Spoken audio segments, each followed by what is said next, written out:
Hello, I'm John Briggs and welcome to the Institute of Directors and the Business Channel. Joining me in conversation today is Steve Ruddle, who is the energy spokesperson for ABB. Steve, tell us a little bit about your role in the company and what you're responsible for.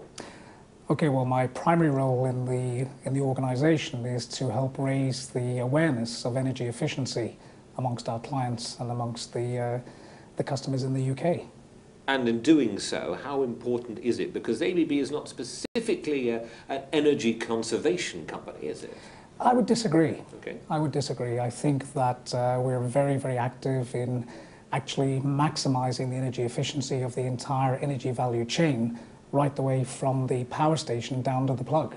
So definitely ABB are involved in energy efficiency in the whole chain. By industry sector, though, you're an engineering company, aren't you? We are primarily, historically, an engineering company, but we operate across all industry sectors.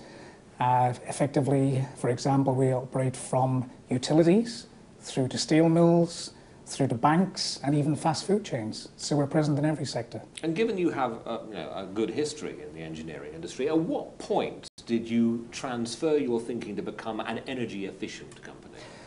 Well, many of the products that we actually manufacture are inherently energy efficient. And one example of those products is a variable speed drive. And this product effectively allows you to vary the speed of a process to precisely match the demands of that process. And in doing so, you eliminate all of the waste that is associated with running the motor traditionally at full speed. So, this actual piece of technology here, this variable speed drive, this incredible piece of technology actually allows you to minimize energy wastage in the process. Give me an example of an application, a real industry which that would be applicable to and what it would do for it. Well, I can give you a couple of examples. One example, let's take not industrial, but I'll come back to industrial. Let's take Coutts Bank, the Queen's Bank. In 2002, way before this was fashionable, they invested in variable speed drives on their heating and ventilation system, and they saved £70,000 per year. Now that was at the energy price in 2002, and prices have trebled since then. To put that into a carbon reduction, that equates to approximately 90 tons of CO2 reduction. Tell me a bit about the philosophy behind it. What is the watchword, or maybe the motto, if you like, that drives the development of these products? I guess that the watchword that drives the development is very much getting more for less. That's the key.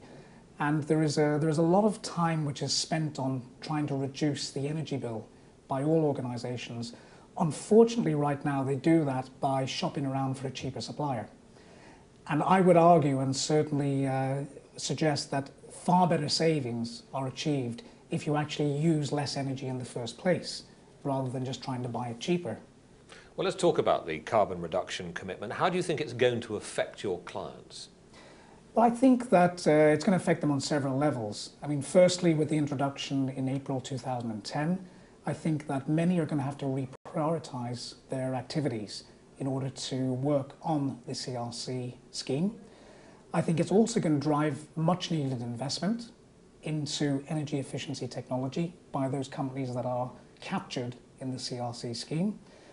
I think ultimately it's going to make them more competitive because it's going to help them save energy and hence save carbon reductions as well. Steve Ruddle, thank you very much indeed for joining us on the Business Channel. Thank you.